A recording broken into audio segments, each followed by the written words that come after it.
In the late summer of 2011, something happened that still refuses to make sense. A healthy man went to bed. He never woke up. This wasn't old age. It wasn't a known illness. And according to the timeline, it shouldn't have happened at all. This is the story of a death that looked peaceful until the evidence started screaming. August nights were heavy that year. Hot. Still, the kind of night where sleep comes slowly. The man was in his early 30s. Fit. Employed. No history of heart problems. No drugs. No known enemies. That evening was ordinary. Dinner. A few messages on his phone. A short call to someone close to him. Nothing sounded wrong. No fear. No distress. No goodbye. Around midnight, he went to bed. By morning, he was dead. At first, authorities called it sudden, unexplained death.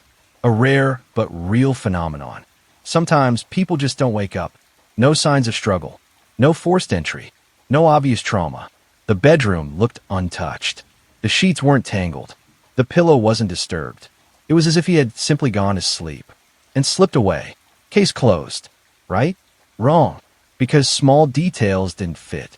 The first inconsistency came from the time of death. The coroner estimated he died hours after falling asleep. But his phone told a different story. At 2:17 a.m., his phone unlocked. At 2:18 a.m., a message was read. At 2:19 a.m., the phone locked again. According to the official report, he should already have been dead. So who used the phone? Then there was the body temperature. Investigators noted it didn't align with the estimated time of death. It suggested he may have died later. Much later. That raised a disturbing question. Was he alive while someone else was in the room? Friends described him as cautious. Private. Not reckless. So why did toxicology reveal trace substances in his system? Not enough to kill him. Not enough to explain death. But enough to make you pause. These substances weren't prescribed. And they weren't recreational. They were sedatives. Light ones. The kind that make you sleepy. The kind that make you compliant. The kind you might not notice. Investigators brushed it off. Contamination. Lab error. But the family wasn't convinced. They pushed for a second look. That's when the next detail surfaced.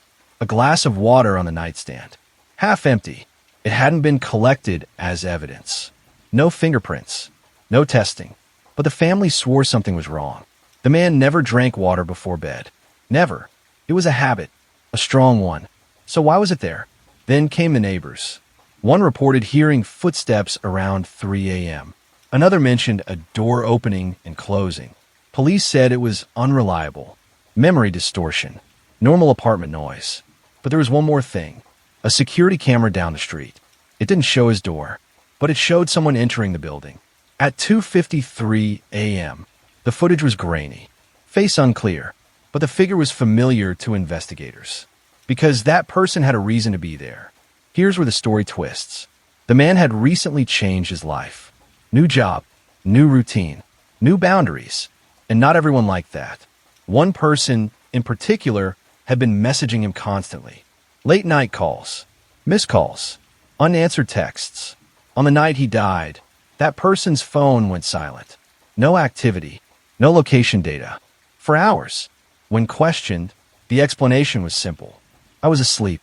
The same thing the victim had supposedly been doing. But phone records showed something else. A deleted call. Right around 2 a.m. Deleted messages. Never recovered. Why delete anything if nothing happened? The autopsy results were finalized. Cause of death. Undetermined. Not natural. Not homicide. Not accidental. Just undetermined. Which is sometimes worse. Because it means the truth is hiding. Then the family noticed something chilling. The man's alarm clock. It was set for 6:30 a.m. He never missed work. Never. Why set an alarm if you didn't plan to wake up? Years later, a private expert reviewed the case. He focused on one overlooked detail. The position of the body. It wasn't consistent with sudden cardiac death or sleep apnea. It was consistent with someone being sedated. Too sedated to wake up. Too sedated to move. And then came the final revelation. The sedative found in his system, it metabolizes quickly, very quickly, which means if he had been tested even a little later, it wouldn't have shown up at all. Someone knew that. Someone counted on it. The case was never reopened. No arrests. No charges. Officially, he went to sleep and never woke up. Unofficially, the evidence tells a different story. A story of timing that doesn't match. Phones that moved after death. Sedatives without prescriptions. And a visitor in the middle of the night. So here's the question. Did he die in his sleep? Or was sleep the weapon? Because if someone helped him fall asleep and made sure he never woke up, then this wasn't a mystery. It was a perfect crime. The night of his death had started ordinary. But ordinary doesn't explain the anomalies. And anomalies rarely lie. Investigators went back over the footage. The grainy figure in the hallway. The one entering the building at 2:53 a.m. They enhanced the image. Face blurry, but the posture, the gait. It matched someone close. Someone who had access. Someone who knew his habits. The deleted messages came next. Recovered through digital forensics. One message stood out. He's asleep. Don't worry. Everything's fine. Sent at 2:02 a.m. The wording was chilling. Not a friend checking in. Not a lover caring. A calculated reassurance. Next, the sedatives. The private expert ran simulations. The dosage matched the amount that could keep someone unconscious for hours. Hours enough to ensure he never woke up. It wasn't accidental. It wasn't self-administered. It was intentional. And the timing? Perfect. The phone activity at 2:17 a.m., 2:18 a.m., 2:19 a.m., it wasn't him. It was a digital mask. Someone pretending he was still alive. Then the water glass. Investigators revisited it. Fingerprints were faint, but one print matched the visitor from the footage. The same person who sent the chilling message. The one who knew his routines. The one who could move freely in and out of his apartment. The motive? Money. A recent life insurance policy, signed only months earlier, and a beneficiary who stood to gain everything. But there was more.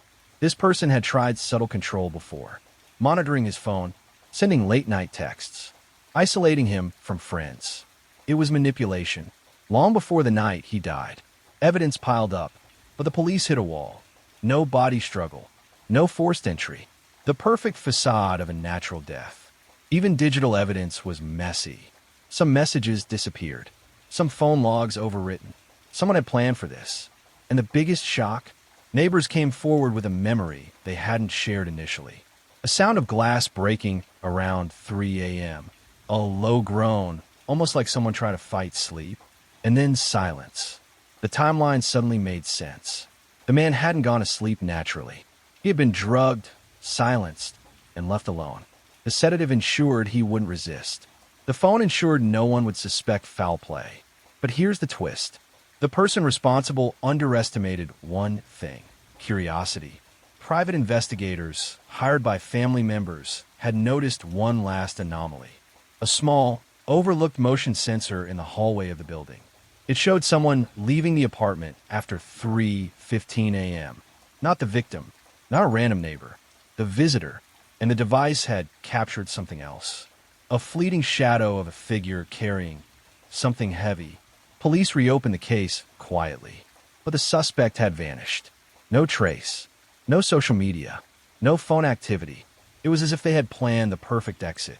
The family was left with fragments. Footage, deleted messages, sedatives, a glass of water, pieces that painted one terrifying picture. He didn't just go to sleep. He was made to sleep, and someone ensured he never woke up. The last chilling note? Years later, a neighbor reported a strange pattern. A delivery van would stop outside the building at exactly 2:50 a.m. every month. No one knew what was inside. No one knew who was delivering it. The case remains unsolved. The man's death remains mysterious. And the question still haunts everyone involved. Who really visited that night?